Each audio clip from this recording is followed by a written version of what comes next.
നമസ്കാരം, ഞാൻ സുകുമാരി. ഇന്ന് ഉത്രാട നക്ഷത്രത്തിൽ ജനിച്ചവരുടെ പൊതു സ്വഭാവത്തെ പറ്റിയാണ് പറയുന്നത്. ആദിത്യ ദശയിലാണ് ഉത്രാട നക്ഷത്രക്കാർ ജനിക്കുന്നത്. ആദിത്യ ദശ 6 വർഷക്കാലമാണ്.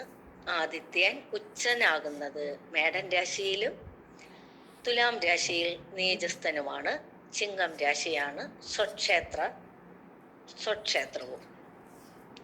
അതായത് ഉത്രാടം നാളിൽ ജനിച്ചവരുടെ പ്രത്യേകത എന്ന് പറഞ്ഞാൽ ഹാസ്യരസത്തോടുള്ള അവരുടെ ആഭിമുഖ്യമാണ്. എവിടെയും ചിരിക്കാനുള്ള വക കണ്ടുപിടിക്കുകയും ഹൃദയം തുറന്ന് ചിരിക്കുകയും ചെയ്യുന്നവരാണ് ഈ ആളുകൾ. ജീവിതത്തിൽ ഒന്നിനോടും അതിര് കവിഞ്ഞ ആസക്തി അവർക്കുണ്ടായിരിക്കുകയില്ല. എല്ലാം അർത്ഥശൂന്യവും നശ്വരവുമാണെന്ന ബോധം അവരുടെ ചിന്തയിലും പ്രവൃത്തിയിലും നിഴലിച്ചിരിക്കും. ശാന്തതയും സൗമ്യതയും അവരുടെ മുഖത്ത് എപ്പോഴും കളിയാടും. മാന്യമായ പെരുമാറ്റവും സ്നേഹപൂർവമുള്ള സംഭാഷണവും കൊണ്ട് അവർ എല്ലാവരുടെയും ആദരവ് നേടും. സ്വന്തം ചിന്താഗതികൾ അന്യർ മനസ്സിലാക്കാതിരിക്കാൻ ശ്രമിക്കും. ഗുരുജനങ്ങളെ ബഹുമാനിക്കുകയും അനുസരിക്കുകയും ചെയ്യും. ആരോഗ്യം പൊതുവെ മെച്ചമായിരിക്കും. 3 വയസ്സുവരെ ഉദര രോഗങ്ങൾ, ശ്വാസകോശ രോഗങ്ങൾ, ഇടവിട്ടുള്ള പനി തുടങ്ങിയവ അനുഭവപ്പെടാം. 3 വയസ്സ് മുതൽ 10 വയസ്സ് വരെയുള്ള കാലം ഗുണദോഷ മിശ്രമാണ്. വിദ്യാഗുണം, കുടുംബസുഖം തുടങ്ങിയവ ഈ കാലത്ത് അനുഭവപ്പെടും. 13 വയസ്സ് മുതൽ 20 വയസ്സ് വരെയുള്ള കാലത്ത് മെച്ചമായ ആരോഗ്യം, വിദ്യാഗുണം, സഹായികളിൽ നിന്ന് പ്രയോജനം, കുടുംബത്തിൽ നിന്ന് ധനാഭിവൃദ്ധി തുടങ്ങിയവയുണ്ടാകും.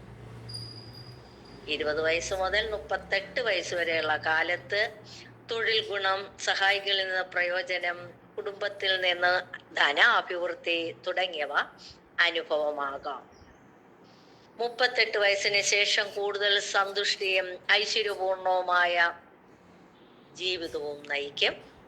സന്താനങ്ങൾ, ബന്ധുക്കൾ, സുഹൃത്തുക്കൾ തുടങ്ങിയവരിൽ നിന്ന് ഈ കാലത്ത് ഗുണങ്ങൾ ഉണ്ടാകാം.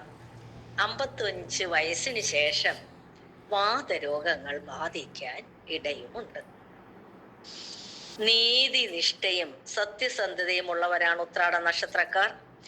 ആർക്കും ഉപദ്രവം ഉണ്ടാകാതിരിക്കാൻ ഇവർ പ്രത്യേകം ശ്രദ്ധിക്കും. സ്വന്തം കാര്യങ്ങൾ തടസ്സപ്പെട്ടാലും അന്യർക്ക് ബുദ്ധിമുട്ടുണ്ടാകരുതെന്ന് ആത്മാർത്ഥമായി ആഗ്രഹിക്കും. കാര്യങ്ങൾ ശരിക്കു പഠിച്ചതിന് ശേഷം മാത്രമേ തീരുമാനങ്ങൾ എടുക്കുകയുള്ളൂ. തീരുമാനമെടുത്താൽ അതിൽ ഉറച്ചു നിൽക്കും. ലളിത ജീവിതം ഇഷ്ടപ്പെടുകയില്ല. പരിസരങ്ങൾ വൃത്തിയായും ഭംഗിയായും സൂക്ഷിക്കാൻ പ്രത്യേകം ശ്രമിക്കും. അന്യരുടെ അഭിപ്രായങ്ങൾ അറിയാൻ ആഗ്രഹിക്കും. വിമർശിക്കുന്നവരെ വെറുക്കും. കർത്തവ്യനിഷ്ഠയും ബുദ്ധിമുട്ടുകൾ സഹിക്കാനുള്ള സന്നദ്ധതയും ഉണ്ടാകും. പിണക്കം തോന്നുന്നവരിൽ നിന്ന് ഒഴിഞ്ഞു മാറാൻ ശ്രമിക്കും. കലഹങ്ങൾ ഇഷ്ടപ്പെടുകയില്ല. ഉത്തരവാദിത്തങ്ങൾ ഏറ്റെടുക്കാൻ മടിക്കുകയുമില്ല. ഏറ്റെടുക്കുന്ന ജോലികൾ കൃത്യമായും ഭംഗിയായും ചെയ്തു തീർക്കും. എല്ലാ വിഷയത്തെപ്പറ്റി അറിവ് നേടും. കാര്യപ്രാപ്തിയും പാകതയും ലോകപരിചയവും ഉണ്ടാകും. പെട്ടെന്ന് ശോഭിക്കും. അത്തരം സന്ദർഭങ്ങളിൽ ഏറ്റവും അടുപ്പമുള്ളവരോട് പോലും കർക്കശമായി പെരുമാറും. പിന്നീട് അവരെ സമാധാനിപ്പിക്കാൻ ശ്രമിക്കും. കുടുംബ അഭിവൃദ്ധിക്കായി ശ്രമിക്കും. കുടുംബ സ്നേഹമുണ്ടാകും. പലവിധ ബുദ്ധിമുട്ടുകളും സഹിക്കേണ്ടി വരുമെങ്കിലും ചിരിച്ചുകൊണ്ട് അവയെ അഭിമുഖീകരിക്കാനുള്ള കഴിവ് കാണിക്കും.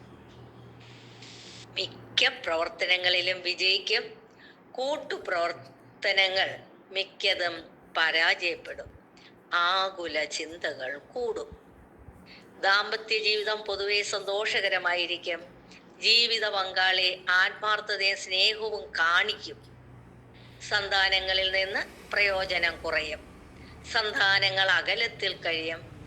ഉത്രാടം നാളിൽ ജനിച്ച സ്ത്രീകൾ നിർബന്ധ ബുദ്ധിക്കാരും അന്യരെ അവഗണിക്കുന്നവരും സ്വന്തം മഹത്വങ്ങൾ ആവർത്തിച്ചു പറയുന്നവരുമായിരിക്കും. ആരോഗ്യകാര്യത്തിൽ ഇവർ അനുഗ്രഹീതരായിരിക്കും. ഉറച്ച ഈശ്വരഭക്തിയും ആചാരങ്ങളിലും അനുഷ്ഠാനങ്ങളിലും താല്പര്യവും ഉണ്ടാകും. നന്ദി, നമസ്കാരം.